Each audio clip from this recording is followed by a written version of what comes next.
नमस्कार दोस्तों, हम लोग यहाँ पर भारतीय इतिहास और संस्कृति से संबंधित कुछ most important facts and figure का क्वेश्चन एंड आंसर के रूप में डिस्कशन कर रहे हैं। अभी तक इस कड़ी में 2 वीडियोज चैनल पर अपलोड की जा चुकी हैं। अगर आपने इन दोनों वीडियोज को नहीं देखा है तो चैनल पर भारतीय इतिहास एवं संस्कृति नाम से एक प्लेलिस्ट बना दी गई है, वहां पर जाके आप लोग पिछली 2 वीडियोज को भी देख सकते हैं। तो चलिए देर न करते हुए शुरू करते हैं। और आज का हमारा पहला प्रश्न है कि कांची के मुक्तेश्वर मंदिर और बैकुंठ पेरुमल मंदिर का निर्माण किसने करवाया था? तो इसका उत्तर है पल्लव वंश के शासक नंदी वर्मन के द्वारा कांची के मुक्तेश्वर मंदिर और बैकुंठ पेरुमल मंदिर का निर्माण कराया गया था। यहां पर ध्यान दीजिएगा कि नंदी वर्मन सेकंड के द्वारा इन दोनों मंदिरों का निर्माण करवाया गया था। ये पल्लव वंश के एक शासक थे। यहीं पर ध्यान दीजिएगा कि अगर पल्लव वंश की बात करें तो इनकी राजधानी कांची थी। कांची को कांचीपुरम या कांजीवरम के नाम से भी जाना जाता है और यह शहर तमिलनाडु की राजधानी चेन्नई के उत्तर में अवस्थित है।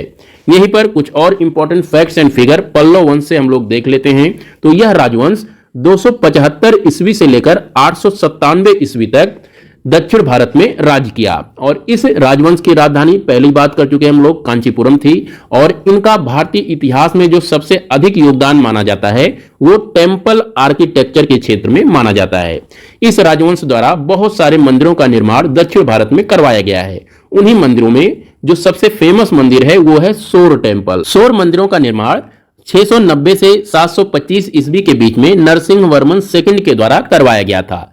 ये मंदिर 1984 से यूनेस्को वर्ल्ड हेरिटेज साइट में भी शामिल किए गए हैं। और इनका जो एग्जैक्ट लोकेशन है कि ये कहां पर अवस्थित हैं, तो ये तमिलनाडु के ममल्लपुरम में अवस्थित हैं। ममल्लपुरम बंगाल की खाड़ी के मुहाने पर अवस्थित है। तो यहां से आप लोगों को पल्लव वंश से ये कुछ इंपॉर्टेंट फैक्ट्स एंड फिगर याद रखना है। यहां का सोर टेम्पल जो कि नरसिंह वर्मन सेकंड के द्वारा बनवाया गया था, काफी इंपॉर्टेंट है, आप लोग इसे याद रखिएगा। अगले प्रश्न की तरफ चलें तो यहां पर पूछा जा रहा है कि प्राचीनतम सिक्कों को क्या कहा जाता था? तो प्राचीनतम सिक्कों को आहत सिक्कों के नाम से जाना जाता था। आहत सिक्कों को आप लोग इंग्लिश में पंच्ड मार्क कॉइन्स के नाम से भी जानते हैं। यहीं पर ध्यान दीजिएगा कि भारत में ईसवी संवत से पहले का जो समय है उस समय आहत सिक्कों का प्रचलन था। और यहीं पर ध्यान दीजिएगा कि जो मौर्य साम्राज्य था, मौर्य साम्राज्य के अंतर्गत भी ज्यादातर सिक्के जो थे वो आहत सिक्के ही थे। तो ये फैक्ट आप याद रखिएगा। इसके बाद चलते हैं अपने तीसरे प्रश्न पर। तो यहां पर पूछा जा रहा है कि विश्व दुखों से भरा है का सिद्धांत महात्मा बुद्ध ने कहां से ग्रहण किया था? तो इसका उत्तर है उपनिषदों से। उपनिषदों से महात्मा बुद्ध ने विश्व दुखों से भरा है का सिद्धांत अपनाया था। यहीं से यह बात सिद्ध होती है कि महात्मा बुद्ध पर उपनिषदों का प्रभाव था। यह फैक्ट यूपीएससी में पूछा गया है कि क्या महात्मा बुद्ध उपनिषदों से प्रभावित थे? तो इसका उत्तर है हां, महात्मा बुद्ध उपनिषदों के विचारों से प्रभावित थे। और इसी के फलस्वरूप महात्मा बुद्ध की जो सबसे बड़ी फिलॉसफी है, जो इन्होंने माना कि विश्व दुखों से भरा है, ये उपनिषदों से ही लिया गया था। चलते हैं अगले प्रश्न की तरफ। तो यहां पर पूछा जा रहा है कि चोल काल में ब्राह्मणों को दी गई कर मुक्त भूमि को क्या कहा जाता था? तो ये चतुर्वेदी मंगलम कहलाती थी, जो कर मुक्त भूमि होती थी और ये चोल काल में ब्राह्मणों को दी जाती थी। तो आप लोग चतुर्वेदी मंगलम याद रखिएगा। पूछा जा सकता है कि चतुर्वेदी मंगलम क्या थी? तो ये कर मुक्त भूमि थी। इसके बाद बात करते हैं अगले प्रश्न की। तो यहां पर पूछा जा रहा है कि बंगाल का कौन सा राजवंश कन्नौज के त्रिकोणात्मक संघर्ष में भागीदार था? तो इसका उत्तर है पाल वंश। यहीं पर हम लोग इस प्रश्न को एक मैप के जरिए समझते हैं। तो यहां पर देखिए कि यहां पर यह कन्नौज है जो कि उत्तर प्रदेश में अवस्थित है। इस क्षेत्र पर अधिकार के लिए 3 शक्तियां 8वीं और 9वीं शताब्दी में एक दूसरे से संघर्ष कर रही थीं। इन तीनों शक्तियों के बारे में पूछा जाता है कि ये कौन कौन सी शक्तियां थीं। तो इन्हें आप पराग कोड के जरिए याद रख सकते हैं। यहां पर पा से मतलब हो गया पाल वंश जो कि बंगाल में केंद्रित था। उसके बाद रा से हो जाएगा राष्ट्रकूट वंश जो कि दक्कन के पठारों पर केंद्रित था। और गा से हो जाएगा गुर्जर प्रतिहार वंश जो कि गुजरात और उसके आसपास के क्षेत्रों में पश्चिम भारत में केंद्रित था। इन्हीं तीनों शक्तियों ने कन्नौज पे अधिकार के लिए 8वीं से 9वीं शताब्दी के बीच युद्ध किए और इन युद्धों को कन्नौज ट्रायंगल वार के नाम से जाना जाता है या फिर इन्हें त्रिकोणीय कन्नौज संघर्ष के नाम से भी जाना जाता है। तो ये आप याद रखिएगा। अब चलते हैं अपने अगले क्वेश्चन की तरफ। तो यहां पर पूछा जा रहा है कि विजयनगर साम्राज्य के चौथे राजवंश अराविडु वंश की स्थापना तिरुमल ने कब की थी? तो इसका उत्तर है 1570। 1570 में तिरुमल ने विजयनगर के चौथे राजवंश अराविडु की स्थापना की थी। यहीं पर बता देते हैं कि विजयनगर साम्राज्य में 4 राजवंश थे जिन्होंने विजयनगर साम्राज्य पर राज किया। इन चारों राजवंशों के संस्थापकों का नाम एक बार देख लेते हैं, जो कि कई बार हमारे एग्जामिनेशन में पूछा गया है। तो सबसे पहले इन राजवंशों को याद रखने के लिए आप सस्ता कोड याद रख सकते हैं, SASTA, सस्ता। यहां पर SA से हो गया संगम राजवंश, S से हो गया सुलु वंश, T से हो गया तुलु वंश और A से हो गया अराविडु वंश। तो ये 4 वंश थे जिन्होंने विजयनगर साम्राज्य पर राज किया। इनके संस्थापकों की अगर बात करें तो संगम वंश का जो संस्थापक था वो हरिहर और बुक्का थे। सलु वंश की बात करें तो ये नरसिम्हा थे। तुलु वंश के संस्थापक वीर नरसिम्हा थे। वीर नरसिम्हा को नरसा नायक के नाम से भी जाना जाता है। और जो चौथा और आखिरी राजवंश था वो था अराविडु वंश। इसके संस्थापक तिरुमाला देव राय थे। तो यहां पर इन राजवंशों को अरेंज करने के लिए भी पूछा जाता है इनके क्रोनोलॉजी के हिसाब से। तो यहां से आप ये सस्ता कोड याद रखिए। इसे आप हिंदी में भी याद रख सकते हैं, जैसे सा से संगम वंश, दूसरे सा से सुलु वंश, ता से हो जाएगा तुलु वंश और इसमें जो आ से हो जाएगा अराविडु वंश। अगले पॉइंट की बात करें तो इसमें एक वक्तव्य दिया हुआ है और पूछा जा रहा है कि सुल्तान मोहम्मद बिन तुगलक द्वारा राजधानी स्थानांतरण के बारे में उपर्युक्त वक्तव्य किसने दिया था? तो पहले ये वक्तव्य पढ़ते हैं। नगर इतनी पूरी तरह उजड़ गया कि नगर की इमारत, महल और आसपास के इलाकों में एक बिल्ली या कुत्ता तक नहीं बचा।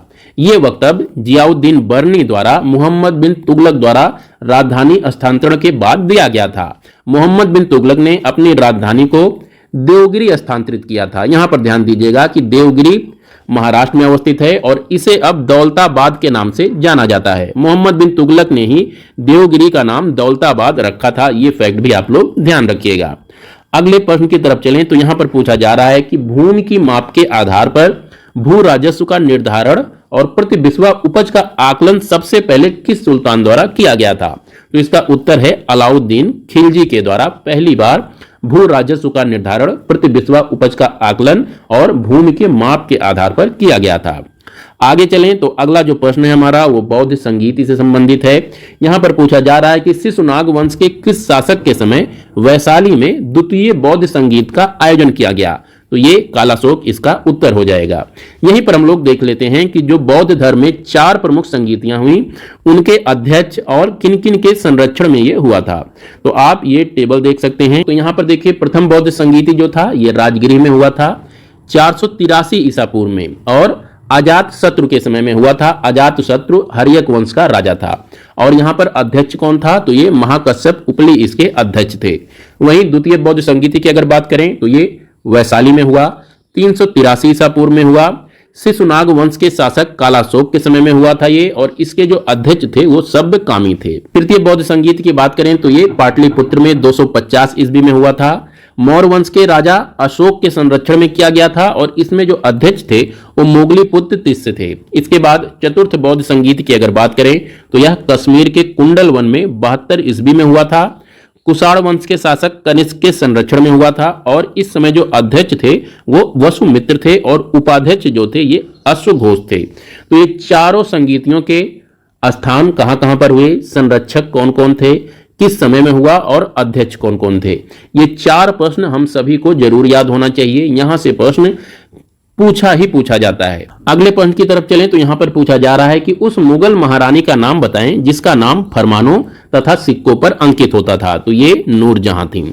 अगला जो हमारा प्रश्न है वो हाइडे स्पीज युद्ध से संबंधित है। यहां पर पूछा जा रहा है कि यह युद्ध किन किन के मध्य हुआ था? तो उत्तर याद रखिएगा, सिकंदर और राजा पुरु के मध्य में हाइडे स्पीज का युद्ध हुआ था। कब हुआ था? 326 बीसी में। और किस नदी के किनारे हुआ था? तो झेलम नदी के किनारे हुआ था। इस युद्ध से संबंधित ये 3-4 फैक्ट आप याद रखिए। किनके बीच में हुआ? सिकंदर तथा पुरु के बीच में। कब हुआ? 326 बीसी में हुआ। और किस नदी के किनारे हुआ? तो झेलम नदी के किनारे हुआ। इसके बाद अपने आखिरी प्रश्न की बात करें तो यहां पर पूछा जा रहा है कि पानीपत के तृतीय युद्ध में मराठों की ओर से लड़ते हुए मरने वाला मुसलमान सेना नायक कौन था? तो ये इब्राहिम गारदी था। इनका नाम आप लोग याद रखिएगा, इब्राहिम गारदी। ये सेना नायक थे मराठों की तरफ से जो कि पानीपत के तृतीय युद्ध में वीर गति को प्राप्त हुए थे। यहीं पर ध्यान दीजिएगा कि पानीपत में 3 लड़ाइयां लड़ी गई हैं। इन तीनों लड़ाइयों का नाम हमें जरूर पता होना चाहिए कि इसमें कौन कौन हारा और कौन कौन जीता और ये कब कब हुआ था। तो इसे आप बाई आहे आम से याद रख सकते हैं। बाई आहे आम, यहां पर ये पानीपत की पहली लड़ाई है जिसमें बा से मतलब है बाबर और ई से मतलब है इब्राहिम लोदी। इन दोनों के बीच में हुआ और बाबर विजयी हुआ। ये 1526 में हुआ था। इसके बाद आहे की अगर बात करें तो ये पानीपत की दूसरी लड़ाई है। इसमें आ से मतलब हो गया अकबर और हे से मतलब हो गया हेमू। तो अकबर और हेमू के बीच में दूसरी लड़ाई हुई थी। ये 1556 में हुआ था जिसमें अकबर विजयी हुआ था। इसके बाद आम की अगर बात करें तो ये पानीपत की तीसरी लड़ाई है और इसमें आ का मतलब है अहमद शाह अब्दाली। अहमद शाह अब्दाली और मां का मतलब है मराठे। तो मराठों और अहमद शाह अब्दाली के बीच में हुआ जिसमें अहमद शाह अब्दाली विजयी हुआ था। मराठों की तरफ से हमें एक नाम याद रखना है, सदाशिवराव भाऊराम। ये मराठों का नेतृत्व कर रहे थे और ये लड़ाई 1761 में हुई थी 14 जनवरी को। तो ये पानीपत की 3 लड़ाइयां थीं। आप लोगों को याद रखना है, इनकी डेट पूछा जाता है और इसके साथ साथ किन किन के बीच में ये हुआ था ये पूछा जाता है। तो आज के लिए बस इतना ही। कल फिर मिलते हैं दूसरी वीडियो में। तब तक के लिए नमस्कार। और हाँ, अगर आपने चैनल सब्सक्राइब नहीं किया है तो प्लीज़ चैनल सब्सक्राइब करें, लाइक करें और शेयर भी करें। नमस्कार।